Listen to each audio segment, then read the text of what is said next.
Un poquito. Bien, nos disponemos.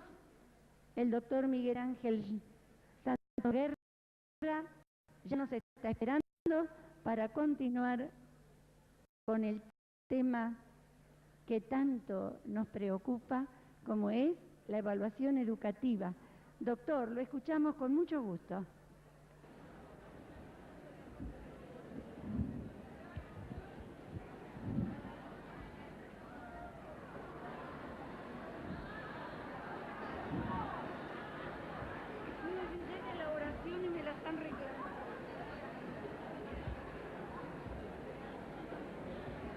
Me volví un día, me olvidé de la oración.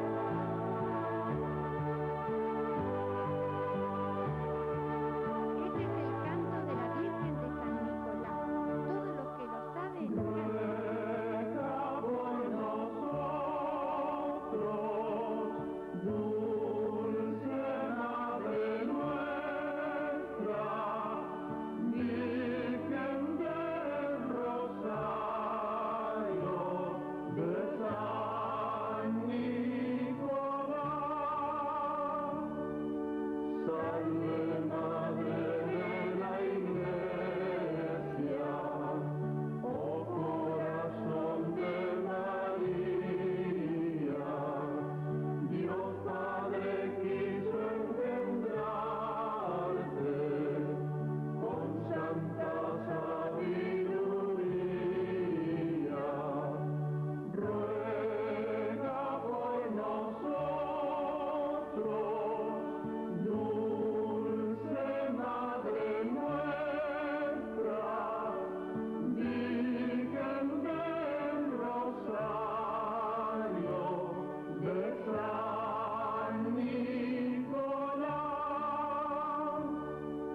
El faro de esperanza de quien busca cada día encontrar en ti la estrella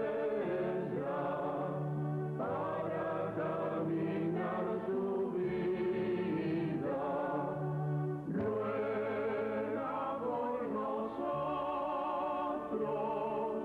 dulce Madre nuestra, Virgen del Rosario de San Nicolás. Eres tú la Inmaculada,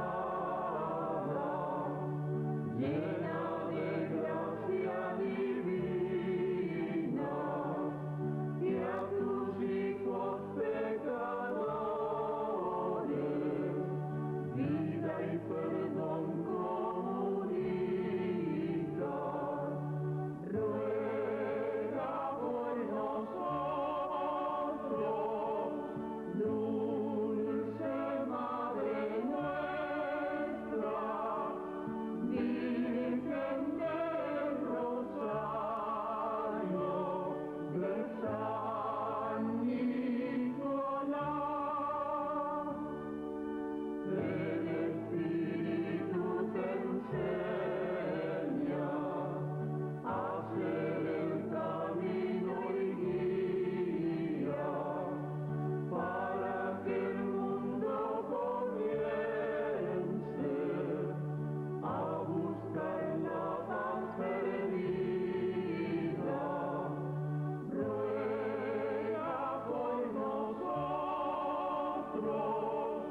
dulce Madre nuestra, Virgen del Rosario de San Nicolás. Santa Madre de Jesús, Señora Virgen. Rosario de San Nicolás. Ella está hoy a nuestro lado y nos acompaña en las reflexiones del día, Ella nos hace orar con una página escrita por alguien que la amó intensamente y a quien queremos honrar con este recuerdo. Es a la Madre Teresa de Calcuta. ¿Cuál es el día más bello? ¿Cuál es la cosa más fácil? ¿Cuál es el obstáculo más grande? ¿Cuál es el error mayor? ¿Cuál es la raíz de todos los males? ¿Cuál es la distracción más bella? ¿Cuál es la peor derrota? ¿Cuáles son los mejores profesores? ¿Cuál es la primera necesidad? ¿Qué es lo que más hace feliz? ¿Cuál es el misterio más grande? ¿Cuál es el peor defecto? ¿Cuál es la persona más peligrosa? ¿Cuál es el sentimiento más ruin? ¿Cuál es el regalo más bello? ¿Qué es lo más imprescindible? ¿Cuál es la ruta más rápida? ¿Cuál es la sensación más grata? ¿Cuál es el resguardo más eficaz? ¿Cuál es el mejor remedio? ¿Cuál es la mayor satisfacción? ¿Cuál es la fuerza más potente del mundo? ¿Cuáles son las personas más necesarias? ¿Cuál es la cosa más bella de todas? Nuestra Señora del Rosario, en el nombre del Padre, y del Hijo, y del Espíritu Santo. Amén.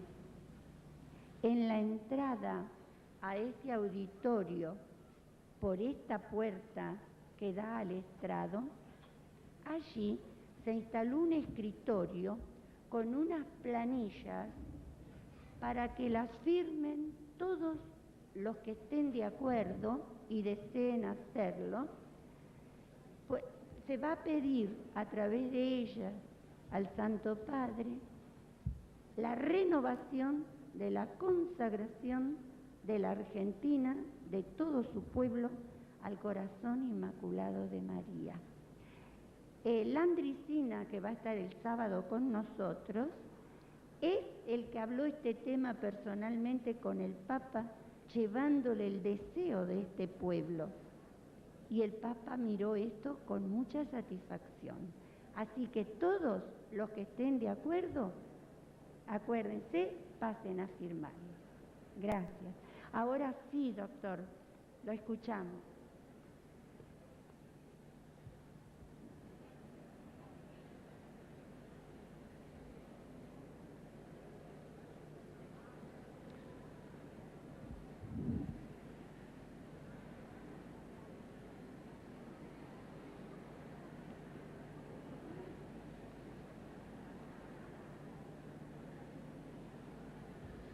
Buenos días a todos y a todas.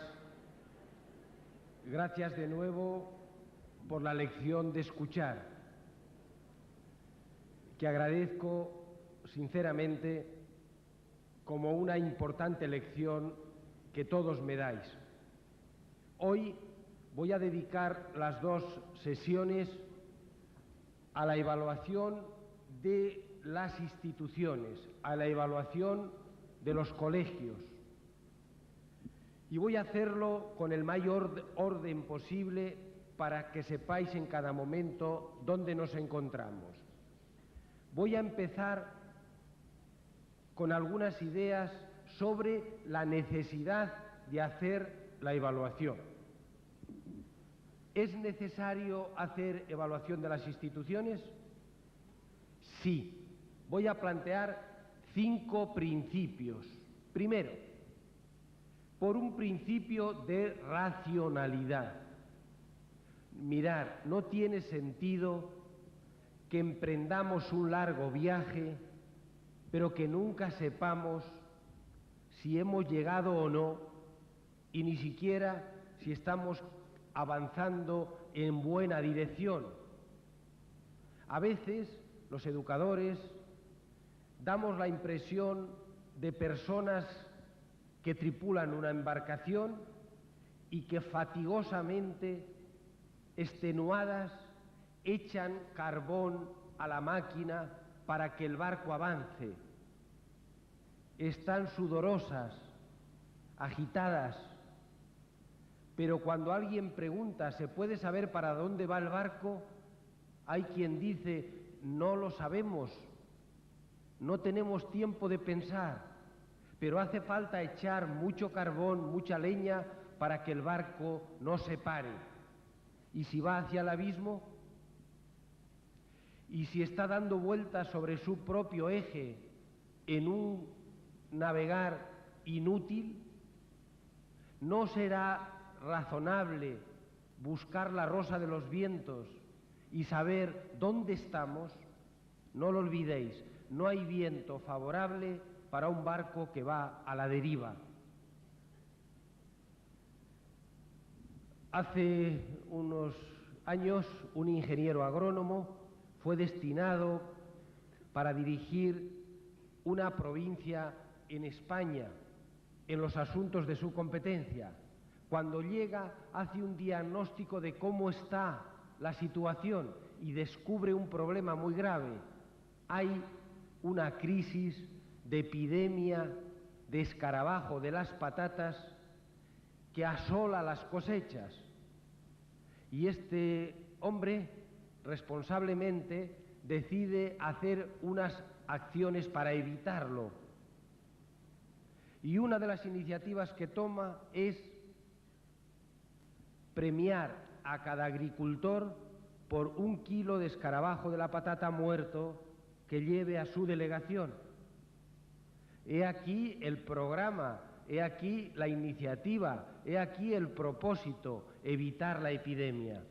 Si no hubiera hecho evaluación, si no hubiera preguntado qué pasa con esto que hago, no hubiera descubierto que los agricultores, movidos por el alto precio que tenía el escarabajo de la patata muerto, se habían puesto a cultivar el escarabajo y habían abandonado el cultivo de las patatas. Es decir, que es imprescindible reflexionar sobre eso que pretendemos. Queremos hacer a los alumnos responsables, participativos, solidarios, pero ¿lo conseguimos? Queremos hacer de los alumnos amantes del conocimiento, amantes del saber. Queremos hacerlos conocedores, pero ¿lo conseguimos? ¿No sería preocupante, y me dirijo a profesionales de la educación católica, que entre los exalumnos de nuestros colegios hubiese la mayor tasa de ateos del país? ¿No habría que preguntarse qué hacemos, qué pasa con lo que hacemos, qué conseguimos con lo que hacemos? ¿No está cargada de lógica la pregunta? Os decía ayer que fui rector de un colegio durante 5 años en Madrid. Pues bien, 15 años después, preocupado por esta pregunta, he hecho una evaluación que publico en el libro Entre bastidores, el lado oculto de las organizaciones, y que titulo 15 años después. Evaluación de una experiencia educativa bajo el prisma del tiempo. ¿Qué ha pasado con aquello que queríamos hacer? ¿Qué ha quedado de aquello? De modo que no tiene mucho sentido que un equipo de profesionales, de educadores, haga un proyecto pero no sepa nada de qué pasa con él, de que no sepa qué frutos está produciendo y si no los produce, ¿por qué? Atención, que cuando nuestros centros tienen exalumnos brillantes y magníficos, parece que es fruto de nuestra buena educación, pero cuando se descarrían es que no nos han hecho mucho caso. Por consiguiente, hay que hacer una reflexión rigurosa. Segundo motivo, la responsabilidad, el principio de responsabilidad, principio de racionalidad, principio de responsabilidad. ¿Por qué? Porque eso que hacemos en las aulas y en los centros, en los colegios, es algo muy importante. Sería tremendo que de un quirófano saliesen los operados cadáveres uno tras otro y que los equipos médicos nunca se preguntasen ¿qué hacemos aquí? Y esto que hacemos nosotros no es menos importante, yo diría que es mucho más, porque lo que nosotros trabajamos no son solo elementos somáticos, como hacen los médicos, son elementos intelectuales, emocionales, éticos, afectivos, espirituales. ¿Cómo podemos pensar que eso que hacemos, da igual cómo lo hagamos, con la importancia que realmente tiene? Racionalidad, responsabilidad. Tercero, profesionalidad. Estáis aquí en unas jornadas para aprender a ser mejores profesionales. Sin duda, leéis para ser mejores profesionales, os formáis. Pero el mejor elemento para el perfeccionamiento profesional es esa reflexión rigurosa sobre la práctica profesional que hacemos. De modo que podremos ser mejores profesionales en la medida que reflexionemos juntos rigurosamente sobre nuestras prácticas. En cuarto lugar, por la mejora de las instituciones. De esa reflexión rigurosa que es la evaluación de los colegios, van a venir las decisiones de cambio. Si no hay coordinación, si hay contradicciones, si hay escasa planificación, si hay distorsiones en el aprendizaje, si hay un gran fracaso, podemos, a la luz de ese conocimiento, tomar decisiones de mejora. Y el cuarto principio es el principio de la colegialidad. Frente a la acción individualista está la acción colegiada. Hoy está desarrollándose muy intensamente lo que llamamos el paradigma de la colegialidad. Juntos, un equipo de profesionales, planificamos, proyectamos, intervenimos, evaluamos y mejoramos. Bien, es necesario. Yo la verdad que cuando planteo esta cuestión siempre me digo, más importante que preguntarse por qué es necesario, sería preguntarse por qué, siendo tan claro, no lo hacemos. ¿Por qué no se hace? Porque la evidencia de esta necesidad es palmaria. Sin embargo, no falla nunca la evaluación de los alumnos y de las alumnas, pero sí la evaluación de las instituciones, que se hace si hay tiempo, si queda algún margen de actividad, si algún equipo tiene un especial interés, pero ¿por qué, siendo tan necesario, no se suele hacer evaluación de las instituciones? De modo que, primer punto, necesidad. Segundo punto, naturaleza de la evaluación. ¿A qué llamamos evaluación? Atención, que aquí hay unas trampas tremendas. En inglés hay por lo menos 8 o 10 palabras que se refieren a la evaluación. Nosotros en castellano utilizamos una para todo. Por ejemplo, accountability es evaluación de las instituciones, pero rendimiento de cuentas. Responsabilidad social. Si vais a la librería Dillons de Londres y decís, mire, quiero que me enseñe libros sobre evaluación, y te dicen, ¿sobre qué evaluación? Y tú dices, accountability, y dice, venga usted para aquí, y te enseñan una sala distinta a otras.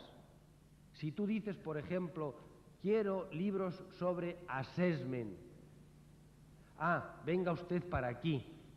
Assessment es medición de resultados, ranking según los resultados y, según esa clasificación, medios. ¿Yo acaso eso no lo quiero hacer?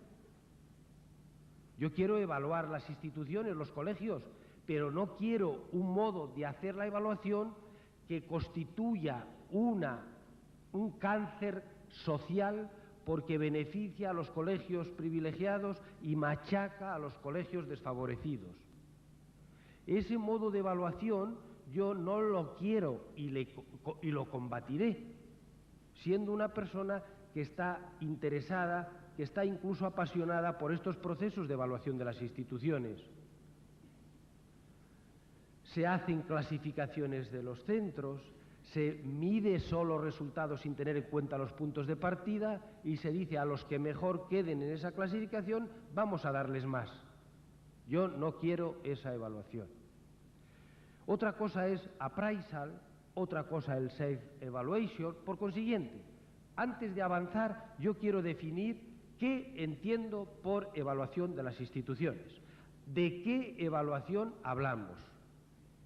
Y voy a hacerlo con una relación de características casi telegráficas, pero lo más claras posibles. De modo que, primero, necesidad, segundo, naturaleza de la evaluación. ¿De qué evaluación hablamos cuando hablamos de evaluación de las escuelas? Antes, para pediros un poco de colaboración, aunque el auditorio es prácticamente inmanejable, voy a pediros colaboración para hacer un pequeñito ejercicio. Todos los que tengáis papel y bolígrafo, algunos ya veo que no, les pasa como aquel alumno a que le dice un profesor: pero niño, ¿cómo vienes a la escuela, cómo vienes al aula sin bolígrafo? ¿Tú qué pensarías de un soldado que va a la guerra sin fusil? Y el niño dice que es el general.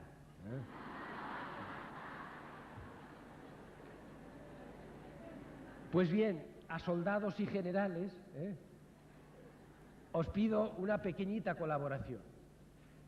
Escribid en una hoja la contestación a esta pregunta que parece que no tiene que ver, pero veréis por dónde voy para utilizarla como un instrumento didáctico. ¿Qué características esenciales? Cuando se empieza a preguntar así, los alumnos suelen decir: lo vas a pedir luego porque parece que estoy haciendo un examen. No, es para que lo utilicéis vosotros. ¿Qué características esenciales tiene que tener una silla?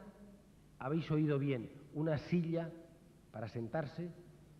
¿Qué características esenciales tiene que tener una silla para que sea una silla?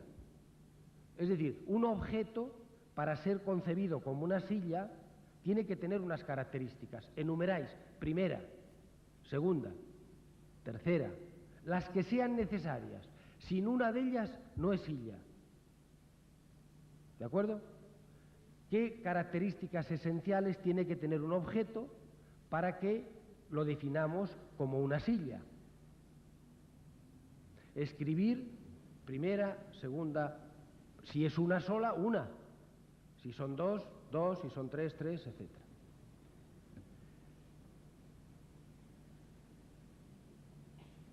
Bien, una vez que tengáis la definición,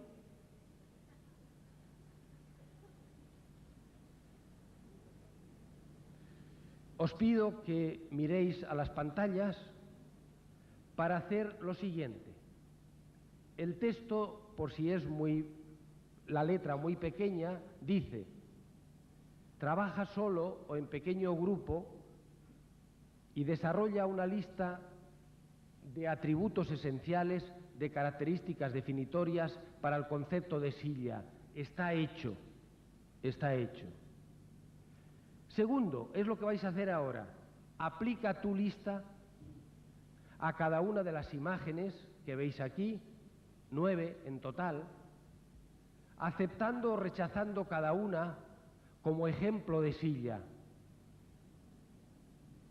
Dice: por favor, acepta solo las imágenes que casen con todas las características de tu lista.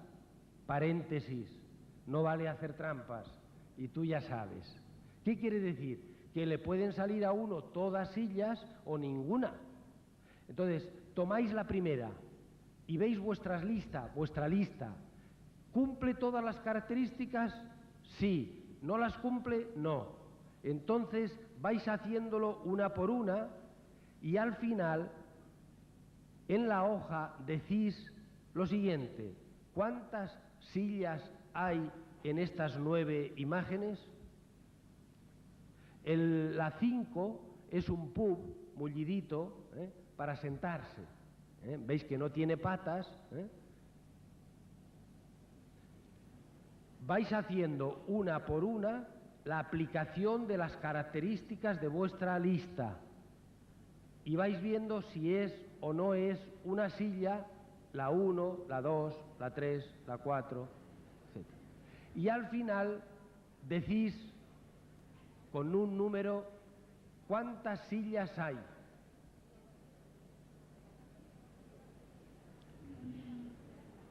Atended al número resultante.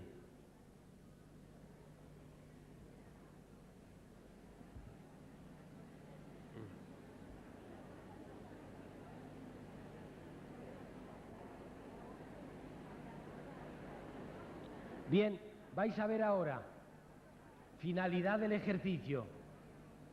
Por favor, levantar la mano los que tengáis en esta hoja una silla sola. Levantar la mano. Bueno, pues aproximadamente 100 personas.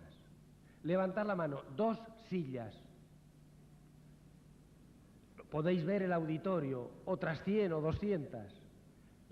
3 sillas.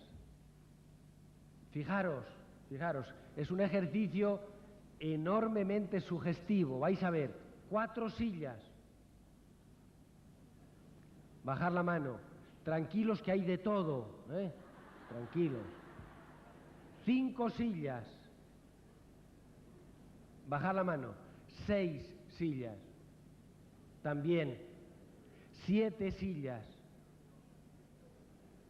También. 8. También. Y 9. También. Pues mirar, compañeros y compañeras, si esto pasa con el concepto de silla, ¿qué pasará con el concepto de evaluación?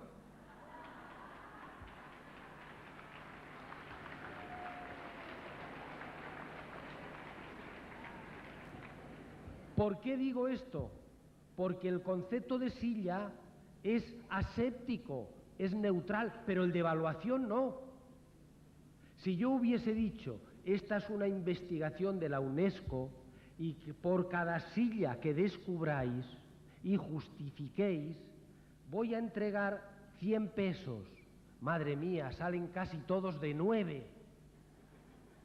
Porque hay intereses en que sea así. Yo puedo tener la idea de evaluación, de que evaluación es juzgar a los alumnos porque a mí me interesa que eso sea el concepto de evaluación.